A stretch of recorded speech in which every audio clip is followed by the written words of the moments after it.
हमारा कार्तिकेय। हम अपने पुत्र को आपको सौंप नहीं सकते। मेरी केवल 7 माताएं हैं, कोई पिता नहीं और ना ही कोई और माता।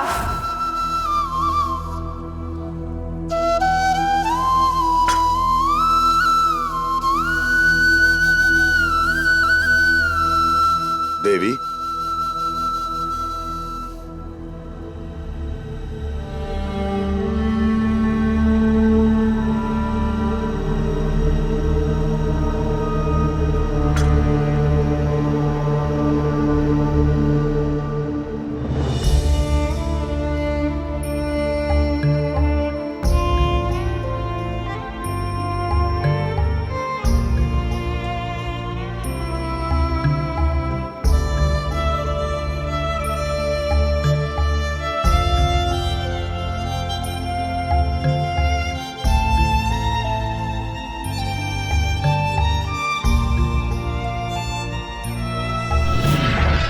महादेव, अनर्थ हो गया महादेव। तारकासुर देवासुर संग्राम की तैयारी कर रहा है।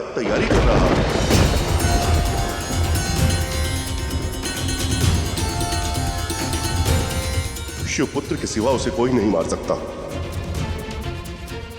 और कार्तिकेय, उसने तो युद्ध करने के लिए ही मना कर दिया है।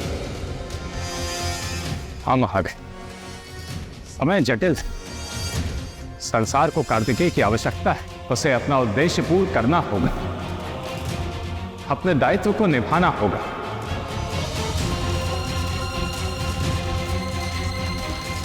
और हमें कुछ भी करके उसे कैलाश ले आना ही होगा। कृतिकाओं की इच्छा के विरुद्ध कार्तिकेय को कैलाश में लाना न्याय संगत नहीं है। फिर तो तारकासुर संपूर्ण ब्रह्मांड का सर्वनाश कर देगा। बिना कार्तिकेय के हम उसे कैसे हरा पाएंगे? कैसे बचाएंगे निर्दोष प्राणियों को? हाँ महादेव, अब आपको ही कुछ करना पड़ेगा।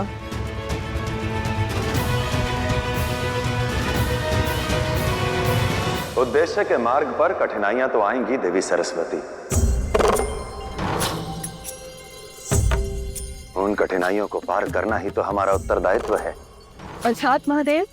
अर्थात हमें कृतिकाओं को समझाना होगा, उन्हें बताना होगा कि उनकी ममता में लोभ आ गया है। हमने चेष्टा तो की थी ना, परंतु वो मानने को तैयार ही कम है। इन्होंने स्वयं महादेव और देवी पार्वती का आग्रह नहीं माना, तो किसकी बात मानेंगे?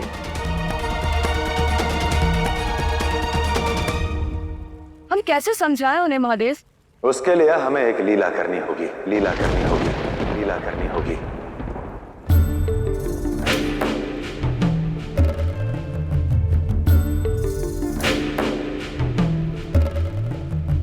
ध्यान करके जो रखे है ध्यान सृष्टि का, भक्ति साधना का मार्ग है वो मुक्ति का। संग संग चंद्रमा रहे जिनके ललाट पे वो चंद्रशेखरा, अंग अंग भस्मशाई है त्रिपुंडधारी वो त्रिपुर सुंदरा। है कोमल करुणामय वो प्रेम से भरा।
आओ पुत्र आओ। देवी देवी देवी हमें बता लीजिए, देवी हमें बता लीजिए। किससे बचाना है आपको? क्या हुआ? देवी वो हमारे राजा के सैनिक हमारे पीछे पड़े। देवी हमें बता लीजिए।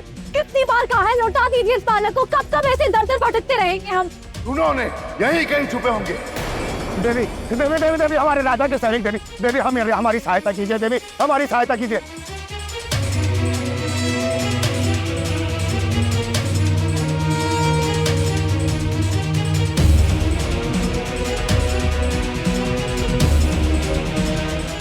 आप लोग अंदर जाइए, छिप जाइए। जी देवी।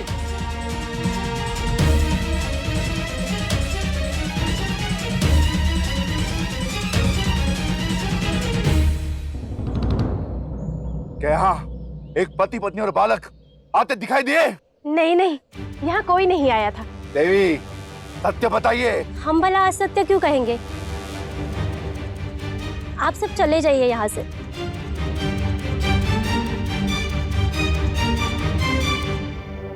चलो जी सेनापति।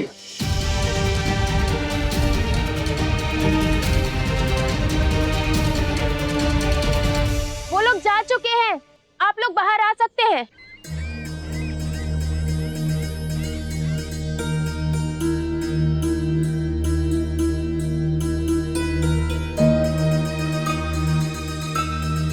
अब बताइए, आप लोग किससे भाग रहे थे?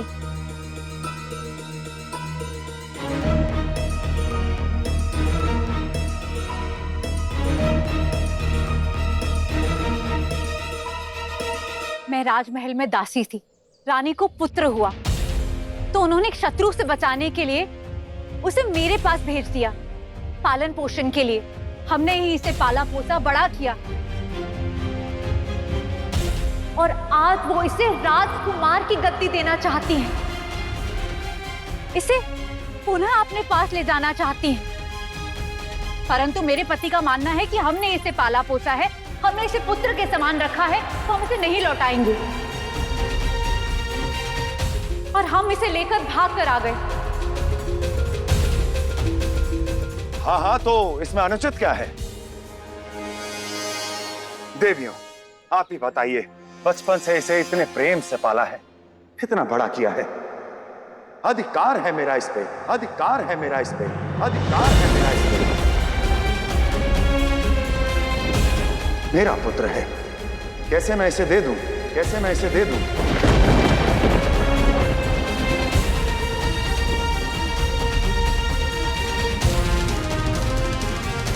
देखिए देखिए, अब आप ही समझाइए इन्हें। मैं एक माँ होकर अपने पुत्र का बलिदान देने के लिए सज्ज हूँ, क्योंकि मैं समझती हूँ यदि ये नहीं गया तो ये राजकुमार नहीं बन पाएगा। क्या मैं अपने स्वार्थ में आकर, अपनी ममता के लोभ में रमकर अपने पुत्र से उसका सौभाग्य छीन लूं? बताइए।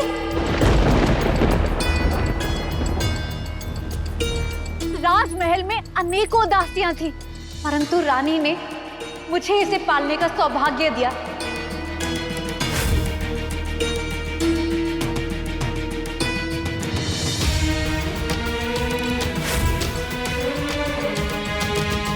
अब आप सब बताइए, यदि मैंने इसे नहीं लौटाया तो उनका विश्वास नहीं टूटेगा।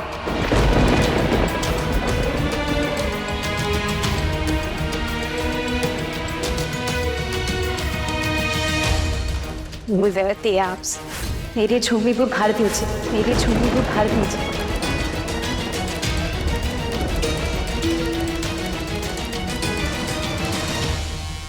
टूटता है तो टूट जाने दो, परंतु मैं अपने प्रेम और स्नेह की डोर कभी नहीं टूटने दूंगा। और फिर ये बालक भी तो यही कह रहा है कि इसे हमारे साथ रहना है। क्यों पुत्र, बताओ। हाँ, आपके पास रहना चाहता हूँ। यही मेरे माता पिता है, वो नहीं जिन्होंने मुझे त्याग दिया था, त्याग दिया था, त्याग दिया था। मैं सब कुछ भूल सकता हूँ माता, किंतु ये नहीं कि मेरे माता पिता ने मुझे त्याग दिया था।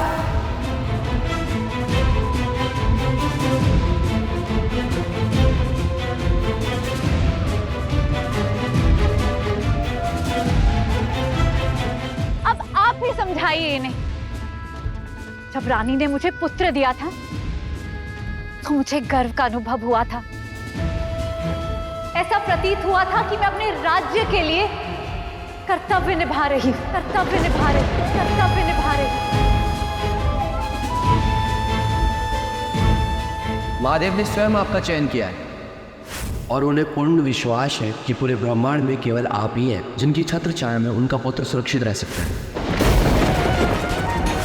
वर्षों से पुत्र वियोग की पीड़ा सहन कर रही हूँ। पीड़ा का अंत कर दीजिए और पुत्र लौटा दीजिए।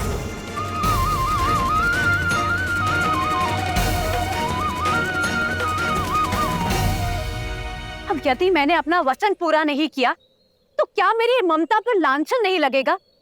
उसमें लोभ की मिलावट नहीं होगी? और ये तो बालक है, केवल प्रेम की भाषा समझता है।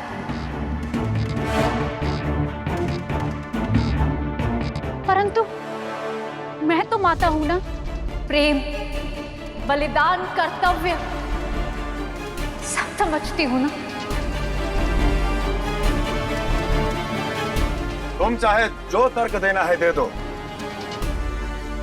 किंतु मैं तुम्हारी एक बात नहीं मानने वाला।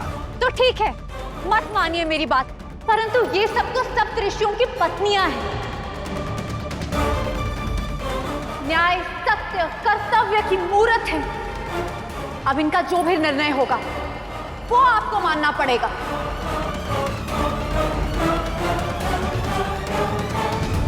ठीक है, मान लूंगा इनकी कही हर बात। तो बताइए देवी, हम क्या करें? वर्षों से जिस पुत्र को इतने प्रेम से पाला है उसे अपने पास रखें या कर्तव्य की मांग के आगे झुककर इसे जाने दें, इसे जाने दें, इसे जाने दें।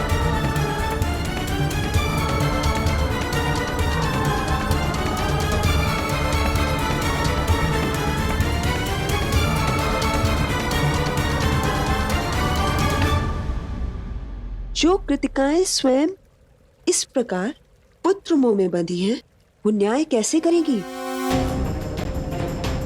और महादेव तो कह चुके हैं कि वो उनका निर्णय मान लेंगे।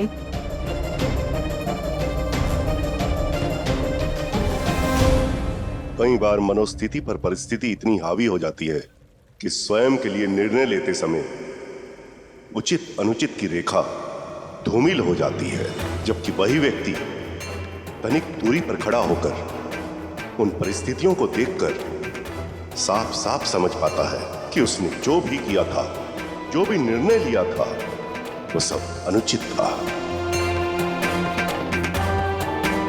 और महादेव वही करने का प्रयास कर रहे हैं देवी। देवियों, अब आप ही बताइए, आप सभी निर्णय दीजिए कि अब हमें क्या करना चाहिए।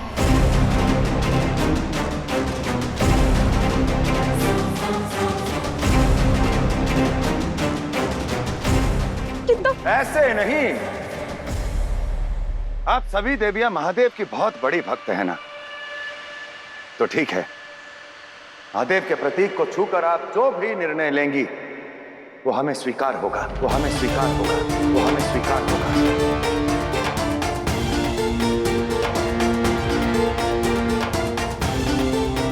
क्योंकि महादेव, उनका दूसरा नाम सत्य है और मुझे यह पूर्ण विश्वास है कि आप उन्हें छूकर जो भी निर्णय लेंगी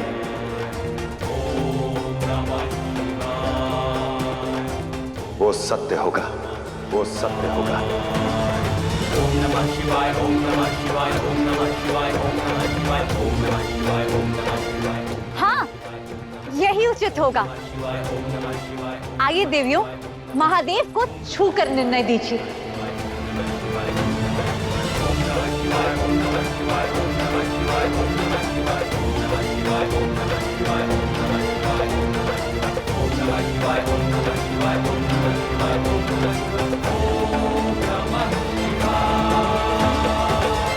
देखा देवी आपने कैसे महादेव उन्हें श्रद्धा क्षेत्र में ले गए। शिवलिंग को छूकर शिव भक्त जो भी निर्णय लेगा वो उन्हीं की भांति पवित्र और सत्य होगा। अब देवी स्वरूपा और अन्य कृतिकाएं जो भी कहेंगी शुद्ध मन से कहेंगी।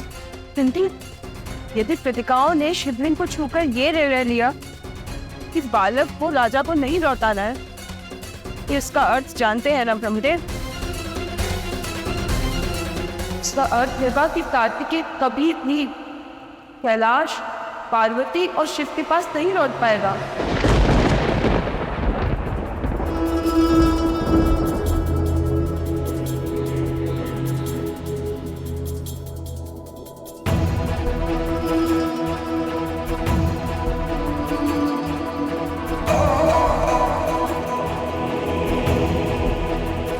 बताइए देवियों, हमें क्या करना चाहिए?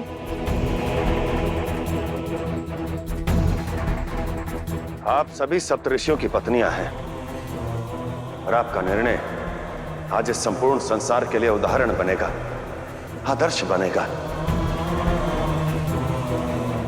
कहिए, क्या करें हम, क्या करें हम?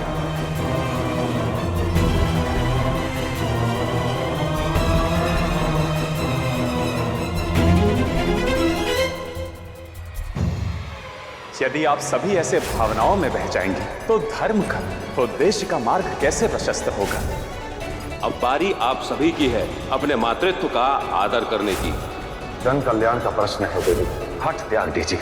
उद्देश्य का मार्ग कैसे प्रशस्त? अपने मातृत्व का आदर करने कल्याण का प्रश्न है। यदि आप सभी की भावनाओं में उद्देश्य का मार्ग कैसे प्रशस्त? अब बारी आप सभी की है, अब बारी आप सभी की है, अब बारी आप सभी की है।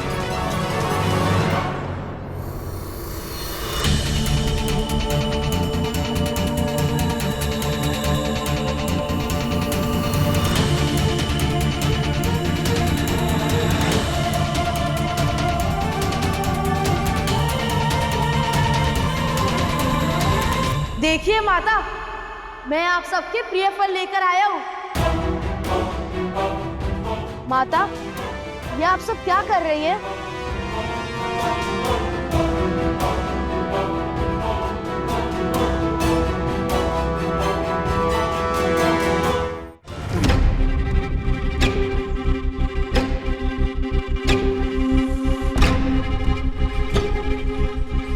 वो लोग कहाँ चले गए? कौन लोग माता? और आप सब की आंखों में आंसू क्यों है? क्या बात है माता?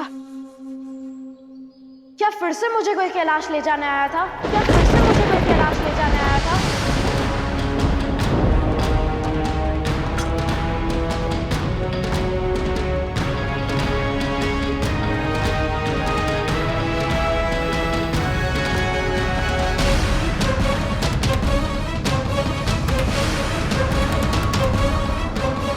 बोलिए माता, क्यों रो रही है आप सब?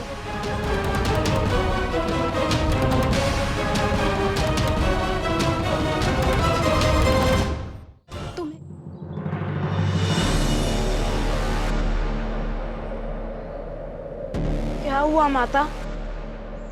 तुम्हें कैलाश जाना होगा पुत्र, तुम्हें कैलाश जाना होगा पुत्र।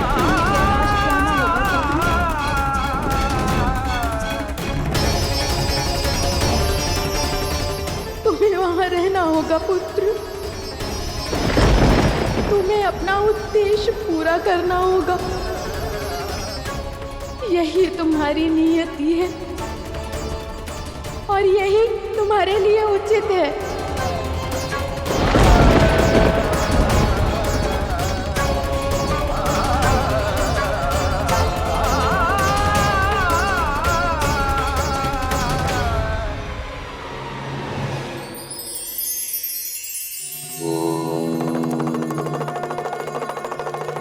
कहते हैं कि मनुष्य के कर्मों का लेखा जोखा मृत्यु के पश्चात हमारे कर्मों को तोलकर ही हमें नरक और स्वर्ग में भेजा जाता है। जिसने भी कुकर्मों के साथ नाता जोड़ा, आज नहीं तो कल उसे इस पृथ्वी पर नरक की ज्वाला में झुलसना पड़ेगा।